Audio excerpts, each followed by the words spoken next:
What's up, everybody?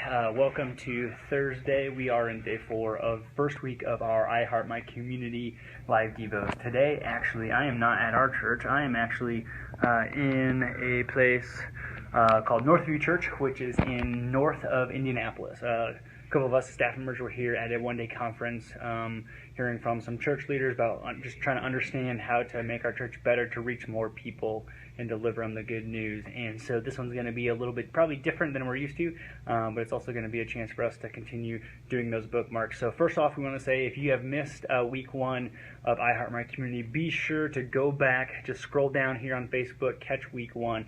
Today is this Sunday will be week 2. We're continuing the story of Nehemiah. We're going to be walking through kind of that first step of as he's pushing out and going through the story of what it means for him to actually be pushing the people towards the vision. We talked about wearing those lenses of God's heart for the community, and so we're going to begin to see Nehemiah's kind of first big step and approach of making that happen.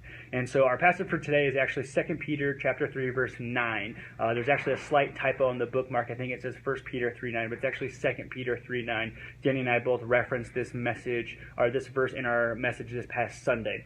And this verse is a very peculiar one, but the reason that we decided to use it is because it talks about God being slow as we think, but he's really not slow, but it talks about his patience for everyone, wanting everyone to come to repentance.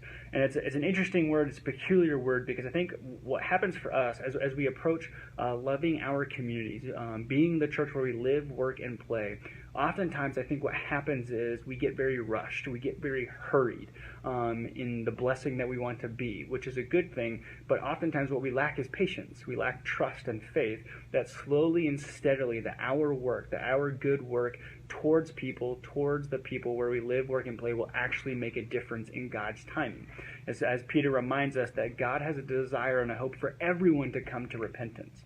I think in my own personal life, there are times in which I build a relationship with somebody, or I do maybe some event, or I take part in trying to be the church where I live, work, and play, and what results in me thinking, hey, this has to happen now. That today or tomorrow that this person or this thing is going to be radically changed, when in reality what we see is God is a God of plan, he's a God of purpose, and he's a God that continues this slow pace with every single person. And so my encouragement to you guys as we continue to walk through this series is to be reminded to not give up that hope, to not give up that slow pace and that race as we continue to be a church that goes out. It reminds me of the book of Galatians, and I believe it's chapter 6, in which the Apostle Paul reminds us when he says, do not let us grow weary in doing good.